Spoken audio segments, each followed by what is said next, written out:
So looking at no spring classes, obviously a lot of the exercises that are going to be coming into your mind or that you will have seen in the class we did together of no spring options are not going to be super suitable for your prenatal or even postnatal clients.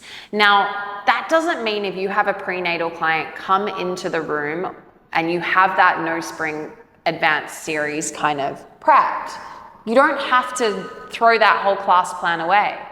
Because essentially, a lot of the stuff that we do with no spring is really similar to what you would see in a mat Pilates class. So using no spring, especially if you're looking at just doing some squats without the spring like I do at the start of the class, that can all be done by your prenatal clients, obviously.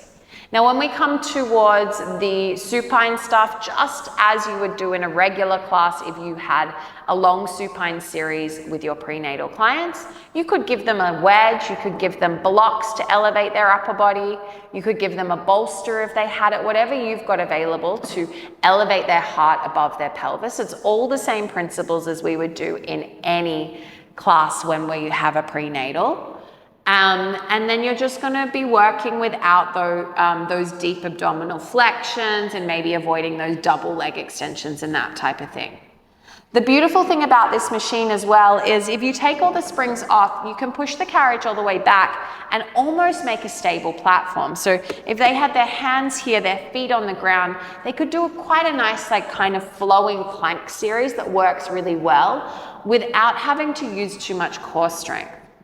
Now, obviously, when we get to things like your inner thigh series, just as you would do if you were working on a light spring class, add some heavier springs and let them do the same thing.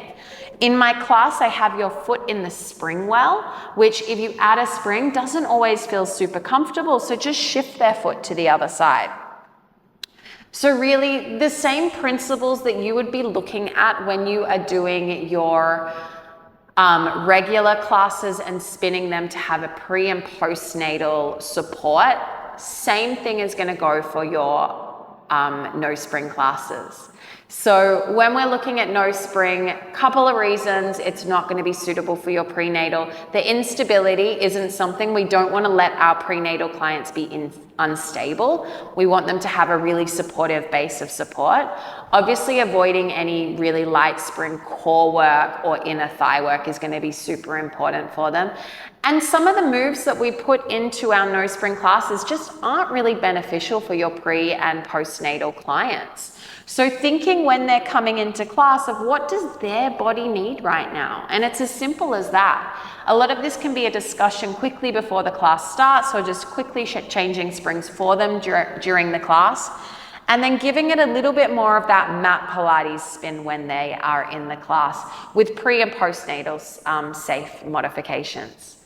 So that's really all. Thinking of all the same principles as your pre and postnatal stuff, avoiding laying down for too long, avoiding flexion, avoiding too much inner thigh work, avoiding holding where they're going to be holding through their breath as well is highly recommended, avoiding those closed twists where they're just going to be putting compression on their belly, and just really letting them tune into their body and stay focused on their breath and focused on what their body needs today.